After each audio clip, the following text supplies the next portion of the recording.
Tossing and turning, not because my bed is uncomfortable. It's because my mind couldn't rest. I'm a single parent of three, living in New York City. Bills are due, violence outside. My paycheck is not even enough to cover my rent. I am overwhelmed, I am scared, and I am done. But that night changed everything. I cried unto God to help me in the lowest part of my life. And He did just that. He met me where I was. Hey, beautiful people. Welcome to my channel. I am Taliba Hicks. And today I would like to discuss a real and a raw journey of how I went from surviving in the streets of Harlem to trusting God enough to where He picked up my family and moved to West Virginia for a fresh start. So, for my single moms out there who is carrying the weight of the world, who feel like, yo, I'm doing this all by myself, God, are you there? Trust me, He is there. He is waiting for you to take the first step so that He can do the rest. I remember those nights so vividly. Laying in my bed, mind is racing. Rent, Con Ed, MetroCard, school clothes, these kids are growing. How do you budget a paycheck that equals the same amount as your rent? Like, how do you do that? The only help that I had was just from my mama. Thank you, Lord, for the mamas that is out there, the grandmas that's helping, but like it wasn't enough, thank God for the help, but I was barely hanging on by a thread. So one night I heard gunshots up under my window. Pow, pow, pow. And I'm like, yo, I can't. Voices scrambling, feet is running, you hear people screaming. And mind you, my babies are in the next room. So all I could do is just get on my knees and I prayed. I prayed because something got to give. God help me. Like, this ain't life. This can't be life. Like, how did I end up here? You start to question yourself, like, what did I do? But only then did I feel that I had to surrender it all. I felt emotionally drained, spiritually, physically, and all I could do was just come to God with my heart open, seeking for His faith and His guidance. And the streets of Harlem is just hard in itself. So after a while, you become conformed to this normal. It become your normal. But only God can just start to change and move things around in your life where you start to see things a little bit differently, only when you surrender to Him. In August of 2019, I was at a church revival, and the pastor titled his sermon, Your Blessings is on the Other Side.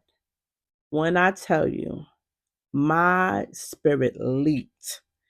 It's like that nudging in your spirit where God is really trying to tell you something. I felt that thing shot up in my bones. And I knew that my blessings was really on the other side. It's not here in New York. It's not here in Harlem.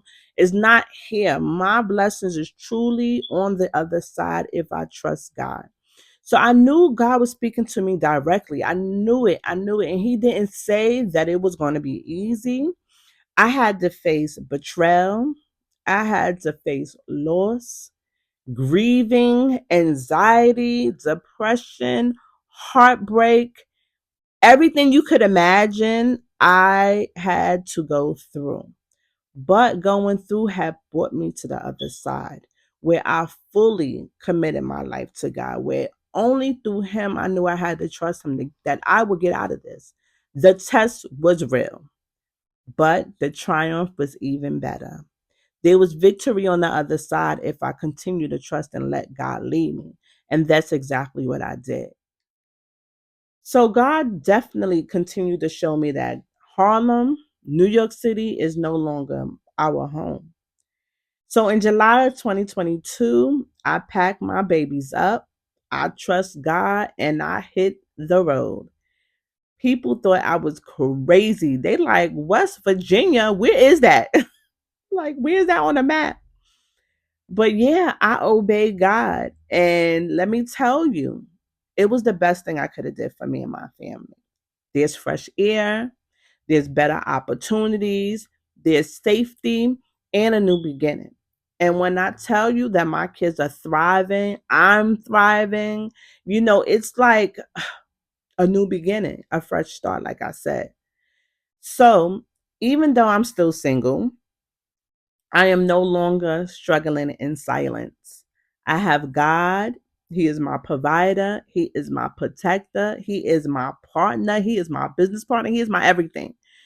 So in Isaiah 41 and 10, it let us know that do not fear, for I am with you. Do not be dismayed, for I am your God. I will strengthen you and help you. I will uphold you with my righteous right hand. And that's exactly what God did for me. He definitely kept me on the straight and narrow. Even when I wanted to give up, throw in a towel, and give in to the my reality that I thought was my reality at the time, God continued to push me, and I continued to trust God because I knew that if I did not do this, I would be stuck and stagnant. And that's not what I wanted for me, neither my children. So I pressed my way. Push your way until something happened. And that's exactly what I did. So, to every single mom out there who's watching this, God sees you, just like Hagar in the wilderness. He sees your tears, He sees your pain, He sees your sadness, but He also sees your faith. You don't have to do this alone. Yes, it's going to be hard. Yes, you will be tempted to give up, but don't. Put your faith in God. Seek Him, fast, pray, and ask Him for strategy. He will show you a better way. He did it for me, and I know He will do it for you. So in Matthew 11 and 28, it says, come to me, all who are weary and burdened, and I will give you rest. And when I tell you at this moment in my life, in my 40s, I definitely have found a different type of rest in God. And it's not the same without Him. So please, let's find your rest in God because only He can give that to you. So if this video have touched you in any way, please drop a heart in my comments. If you're a single mom, please write, I'm trusting God. So subscribe for more faith-led encouragement, real story, and practical tips to help you grow, heal, and build. Remember, we walk by faith and not by sight. And this is just the beginning. God bless you, sis. Keep going.